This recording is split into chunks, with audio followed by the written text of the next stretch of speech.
Marvel Comics numéro 1 de 1939 présente la toute première apparition du Human Torch original,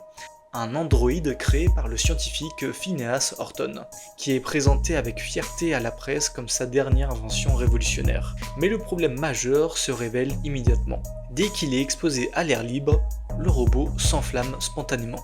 ce qui provoque la panique parmi les journalistes et les spectateurs. Horton, convaincu qu'il peut maîtriser sa création, refuse de le détruire malgré les protestations, et tente de contenir le Human Torch dans un tube d'acier scellé et enfermé dans un bloc de béton, pensant protéger la ville et expérimenter un contrôle futur sur ses flammes. Cependant, ce plan fragile échoue lorsque des fissures dans le béton causées par une explosion externe permettent à l'air d'atteindre l'androïde, qui se remet en feu et s'échappe, déclenchant involontairement une série de catastrophes urbaines en parcourant les rues, brûlant tout ce qui touche sans intention malveillante, mais simplement par incapacité à contrôler ses flammes, ce qui pousse les pompiers et la population à réagir dans la panique. Dans sa fuite, il se retrouve dans la villa d'un racketteur nommé Sardo et de son bras droit Red, qui voit dans l'androïde enflammé une opportunité pour extorquer des compagnies d'assurance, et il le piège en l'enfermant dans un tube rempli d'eau, avant de briser la vitre pour provoquer de nouveau inflammation du robot,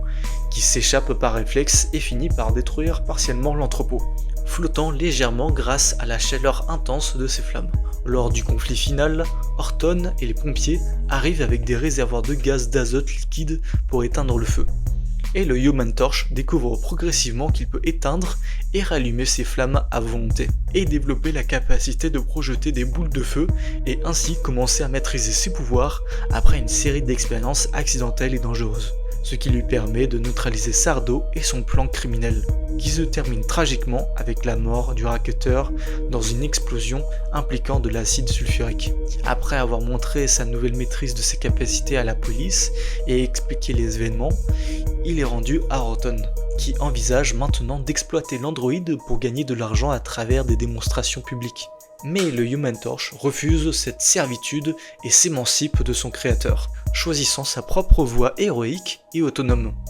Tout au long de cette histoire, les thèmes principaux sont la peur et l'incompréhension face à une création scientifique incontrôlable, l'apprentissage accidentel et violent de la maîtrise de ses pouvoirs, le danger et l'exploitation potentielle par des criminels, ainsi que le choix final de liberté et d'autonomie de l'androïde, qui passe de menaces incontrôlées à figure héroïque consciente, marquant un premier pas fondateur dans l'univers Marvel,